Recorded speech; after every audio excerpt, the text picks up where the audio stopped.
The one-person business, how to stay on top of it all when you also have to do it all. Hi, I'm Helen Lindop, and you can find out more about me and find some other great resources and videos on my site at helenlindop.com.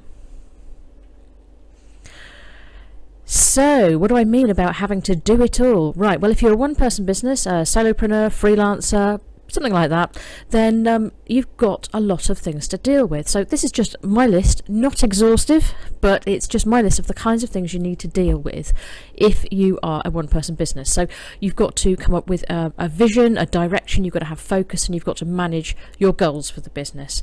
You've got to design, create or source products and then test them to see if they actually sell. And also at a price that's right for you. You've got to deal with your branding and your PR. You've got to promote your product. You've got to sell it, and then you've got to deliver it to the customer. You've got to deal with customer service after the sale.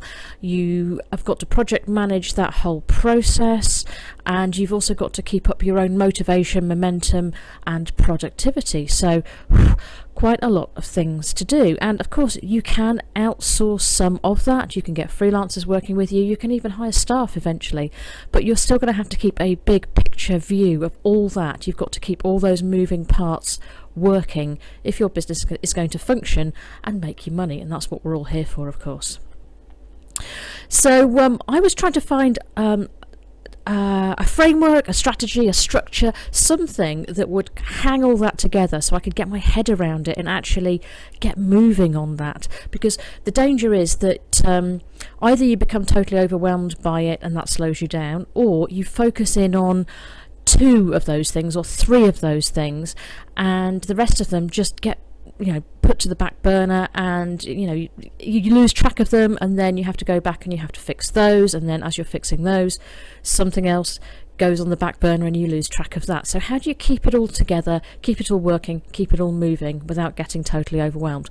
This is what I came up with, and it's a diagram with 5 circles, as you can see, and the important thing about it is that you work through it as a cycle, and I'm going to go through and explain what each of those 5 circles mean. So let's start out with the first one. What do you want? And as you're a one-person business, you have to know what you want from this, because if you're going to create a business that is what somebody else wants or what you should be doing, you might as well just go get a job. Why give yourself the stress? So getting clear on what you want is really important, and it's not as easy as it sounds. And it's also something you probably need to keep going back and revisiting every so often.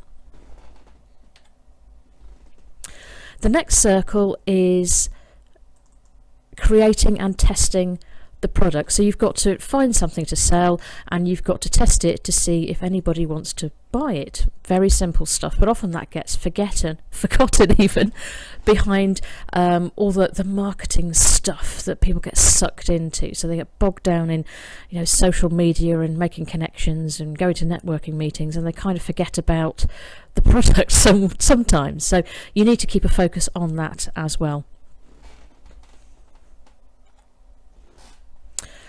Next one, of course you've got to promote it. Unless you promote it, nobody's going to know it's there. Fairly straightforward one, that one. Number 4, sales and customer service. You've spread the word, but you actually need to convert that into sales, and then once you've made the sale, you need to make sure your customer is happy and keeps coming back time and time again. And then number 5, personal factors. Now, that takes in things that are going into the business from you as an individual. So your motivation, your momentum, your productivity, your focus, all those sorts of things. And they will be affected by what's going on in your life, the level of success you're getting, if you're getting enough sleep or exercise or eating healthily. All manner of things can be affected, it can be included in what I've called personal factors just there.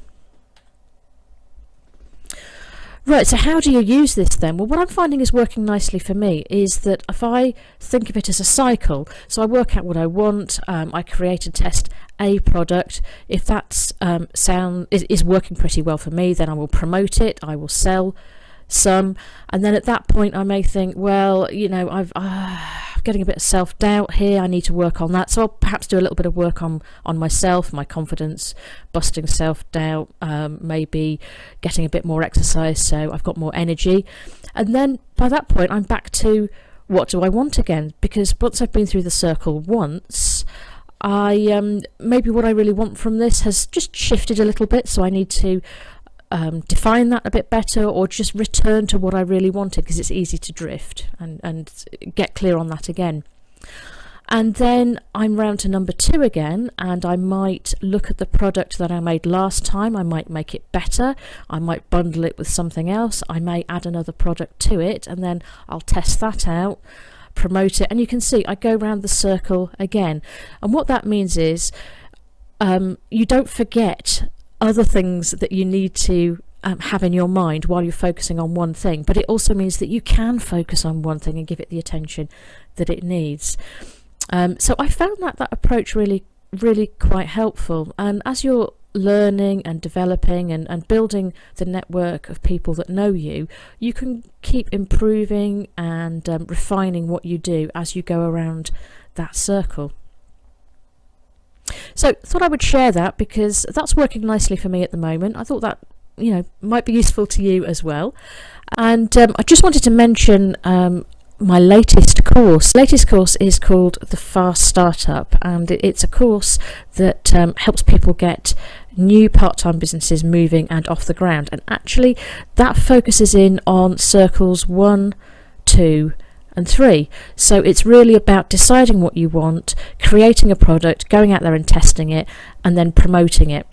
Now, I didn't want to put all 5 in one course because that would just be too overwhelming, and I think the secret with this is a lot of it is just momentum, just keeping yourself moving, keeping yourself going and getting those results in. So if you found this useful, you can find out more about me and the resources, videos, articles I've produced over on my site helenlindop.com.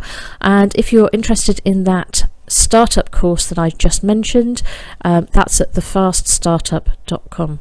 So thanks for listening, and hope to catch up with you soon. Bye.